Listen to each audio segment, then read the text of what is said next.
တိမခံတဲ့ပုဂ္ဂိုလ်ဟာတဲ့လူအများစုရဲ့မုံတီးတာမချစ်ခင်မနှစ်သက်မမျက်နှာမှုကိုသူခံရလိမ့်မယ်တဲ့နော်လူမုံများတယ်လို့ဆိုလို့လားအလေးမှတိမခံနိုင်ဘူးတိကနေရှိစိတ်ပဲတုံနေတယ်အလိုမကျတာပဲအမြဲပြနေတယ်အဲ့ဒီလူကိုပတ်ဝန်းကျင်မှာရှိတဲ့လူတွေကမနှစ်သက်ဒါကိုပြောတာနော်ဘဟုနောဇနတ္တလူတွေအများကြီးရဲ့အပိယောချစ်ခင်နှစ်သက်မှုကိုသူမရဘူးအမနာပေါ်မျက်နှာမှုကိုသူမရဘူးတဲ့လူမုံများတယ်တဲ့တိမခံနိုင်တဲ့ပုဂ္ဂိုလ်ဟုတ်လားပြီးတော့ဗာပြောတော့ဆိုတော့ဝေဒဘဟုလောစဟောတိဝိဇ္ဇဘဟုလောတဲ့ဝေဒဘဟုလောဆိုရံများတယ်တဲ့တိမခံနိုင်တဲ့လူသူအထက်ကနေရှိပြောနေတော့တစ်ဖက်လူကလည်းသူ့ပြန်ပြောမှာပဲအဲ့ဒါနဲ့သူ့ဘဝမှာရံဖြစ်နေရတာနဲ့ပဲအချိန်ကြီးအများကြီးကုန်နိုင်တယ်နော်တိမခံနိုင်တဲ့လူတွေကရံဖြစ်နေရတာနဲ့ပဲအချိန်ကုန်တယ်ရံဖြစ်ပြီးရင်ပြီးတော့လည်းမောပြီးတော့ကြံရစ်တယ်ဘာမှလည်းပဲကောင်းတာကောက်ကင်လိုက်ချက်တခုမှလည်းမကြဟုတ်လားဝေဒဘဟုလောစဟောတိဝိဇ္ဇဘဟုလောတဲ့တတိယဘာမှဆိုဝိဇ္ဇဘဟုလောအပြစ်အလွန်များတယ်တဲ့တိမခံနိုင်တဲ့လူပါ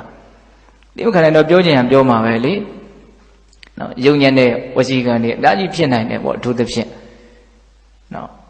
စိတ်ကောင်းနှလုံးကောင်းရှိတဲ့ပုဂ္ဂိုလ်တွေရဲ့ပုံမှာပြောမိမယ်ဆိုရင်အပြစ်ကပို့ပြီးတော့ကြီးနိုင်တယ်ပေါ့ဒါကြောင့်တိမခံနိုင်တဲ့ပုဂ္ဂိုလ်ဟာလူတွေရဲ့မုန်းတီးမှုကိုခံရလိမ့်မယ်လူမုန်းများတယ်ရံများတယ်အပြစ်များတယ်အတ္တံဘုံတန်ဘုံလောကလံကရောတိတဲ့တေဂာနီးမှာတွေ့တွေ့ဝေတရားရက်တယ်ဘာတစ်လျှောက်လုံးဒေါသတွေနဲ့ပဲကြီးထွားလာတာနေလာတာဆိုတော့နောင်တရတဲ့တွေအများကြီးရှိနိုင်တယ်ကြီးကြီးလင်းလင်းမသေးရနိုင်ဘူး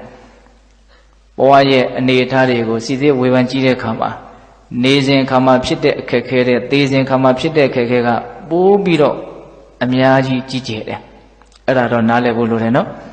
အဲ့တော့နေစဉ်အခါမှာဖြစ်တဲ့အခက်ခဲလေးကိုတောင်တိမခံနိုင်ဘူးဆိုတော့ပုဂ္ဂိုလ်တယောက်တည်း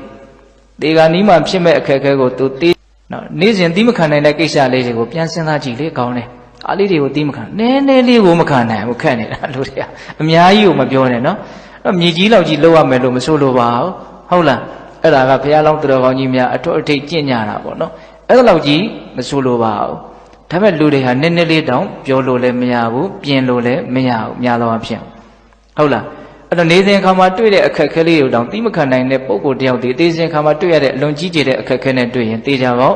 တိမခံနိုင်တော့ဘူးလို့ဒါကဥစဉ်ကမြင်တယ်ဒါကြောင့်တေဂာနိမှာသူစင်ရဲတေရတတ်တယ်တန်ဘုံလောကလံကရောတိတွေ့တွေ့ဝေဝေမိုက်မိုက်မဲမဲတေရတတ်တယ်အဲ့ဒါလို့သိမယ်ဆိုရင်ဘာဖြစ်မလို့ကာယတ္တပေရပရမရဏဒုက္ကတိဝိနိပါဒနိရိယဥပပစ္စတိတဲ့တွေ့တွေ့ဝေဝေတေကြတဲ့ပုဂ္ဂိုလ်တို့ရဲ့တောရလံဖြစ်တဲ့အပေလေးပုံကိုရောက်သွားတတ်တယ်တဲ့အဲ့ဒါပထမသုတ်တံမှာပြောထားတဲ့အပြည့်၅မျိုး